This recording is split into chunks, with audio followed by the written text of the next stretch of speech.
Hello friends, আমি লক্ষ্মী সরকার ভালো আছি। আশা করি তোমরাও ভালো আছো। সো যারা যারা আমার ভিডিও দেখো বা আমাকে ভালোবাসো তারা সবসময় আমার ভিডিও দেখবে আর আমার পাশে থাকবে। আর যারা যারা আমাকে এখনো ফলো করোনি তারা ফলো করে দেবে। আর ভিডিওটাকে অবশ্যই লাইক শেয়ার কমেন্ট করবে। আর চলো আজকে তোমাদের একটা রান্না দেখাচ্ছি। রান্নাটা হচ্ছে দই চিকেন। সো চলো আজকে ব্লগটা শুরু করা যাক। হচ্ছে দই চিকেন। আর দই চিকেন করার জন্য এখানে নিয়েছি হচ্ছে আদা, জিরে, পেঁয়াজ, রসুন, কাঁচা লঙ্কা সব বাটা। আর এইখানে হচ্ছে তোমার পেঁয়াজ কুচানো, টমেটো চার ফালটা করে দেওয়া, রসুন গোটা, আলু।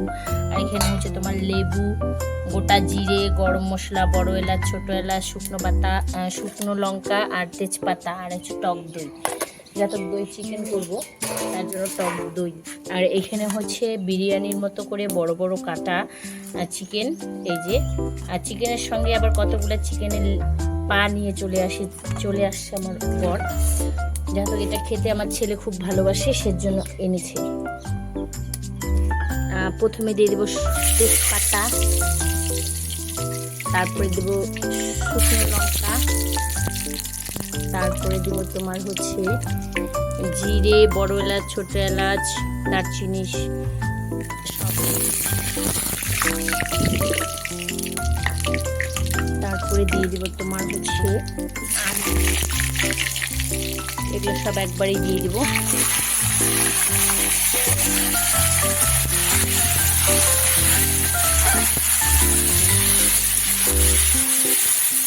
আমি হচ্ছে চিকেনগুলোকে অনেকে ম্যারিনেট করে রাখে বা মেখে রাখে, আমি করি না, আমি এইভাবে রান্না করি।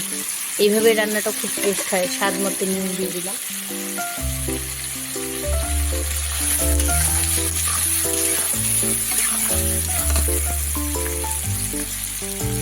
2 চামচ হলুদ দিলাম, যেহেতু অনেকটা মাংস তাই 2 চামচ হলুদ। 1 চামচ লাল মির্চ, শুকনো লঙ্কার গুঁড়ো।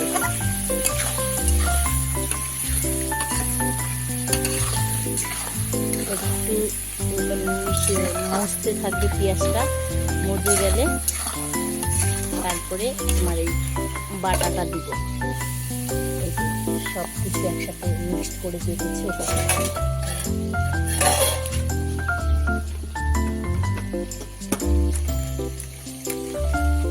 তোমার সানরাইজের ধইনা গুঁড়া সামান্য পরিমাণে দিব।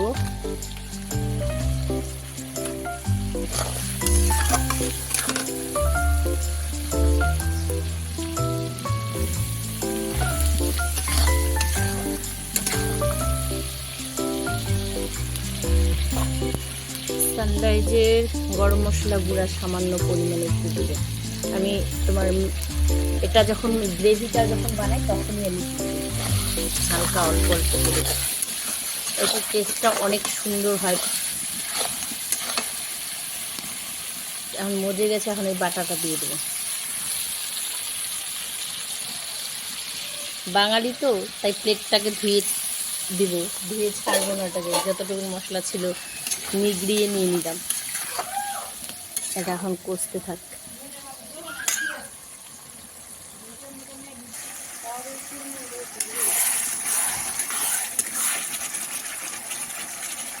তোমার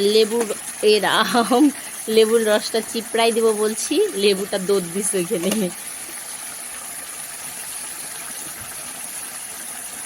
এই যে রসটাকে চিপড়াই দিচ্ছি।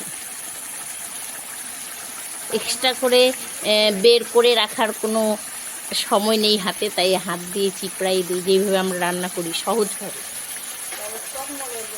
না রে, এর আগে রাঁধছি না।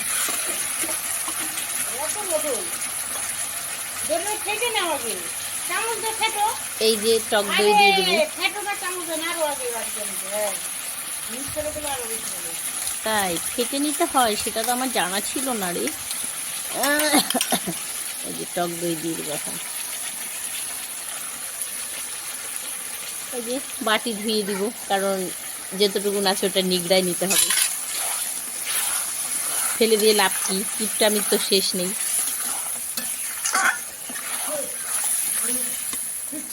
কোথায় যাচ্ছিস?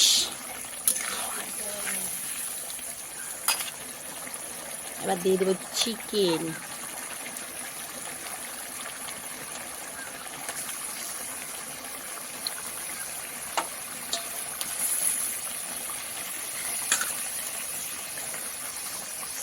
এটা গেল মেটো মেটো। ও ওয়াও, কে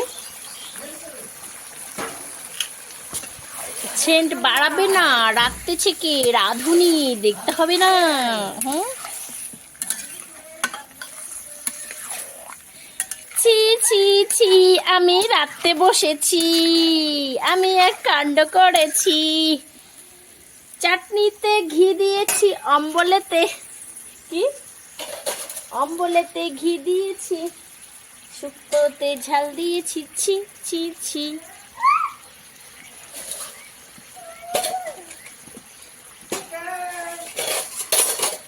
এখন একটু ঢাকা দিয়ে দেবো থালা দিয়ে।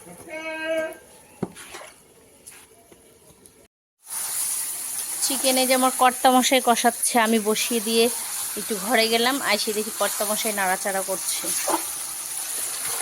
মোটামুটি কষানো প্রায় হয়ে আসছে। কষানো হয়ে গেলেই সামান্য পরিমাণে, আজকে বিরিয়ানির মতো পিচ করা হয়েছে। এই যে কষানো হয়ে গেছে, এখন হালকা করে ঝোল দিব। আমার কর্তামশাই ঘেমে চেমে অস্থির, দেখো রাঁধুনিটা সে মানিয়েছে। দেখি স্মাইল দাও, দেখি দেখি দেখি মুখটা দেখা। ও মাই গড, আমার বর দেখছো আমাকে রেঁধেও খাওয়ায়। হ্যাঁ, কি সুন্দর নাচছে মাংসটাকে। ও বাবা, ঘাইবে যাইবে অস্থির, আমার মাংস নাড়তেছে। এখন ঝোল দিব।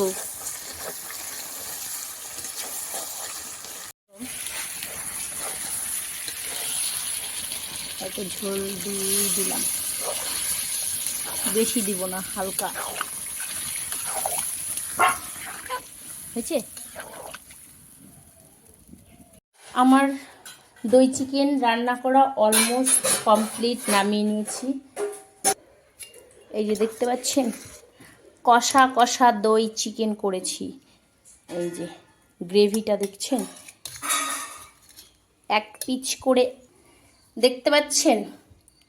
চিকেন আর আলু আর হচ্ছে পা, দেখতে কতটা টেস্টি, ইয়াম্মি, ওয়াও লাগছে। এইভাবে সার্ভ করবেন, খেতে খুব মজা লাগবে। আর রান্নাটা ভালো লাগলে অবশ্যই লাইক কমেন্ট শেয়ার তো অবশ্যই করবে। আর তোমরাও ট্রাই করতে পারো, খুব সহজেই ঘরোয়া পদ্ধতিতে রেস্টুরেন্টের মতো রান্না।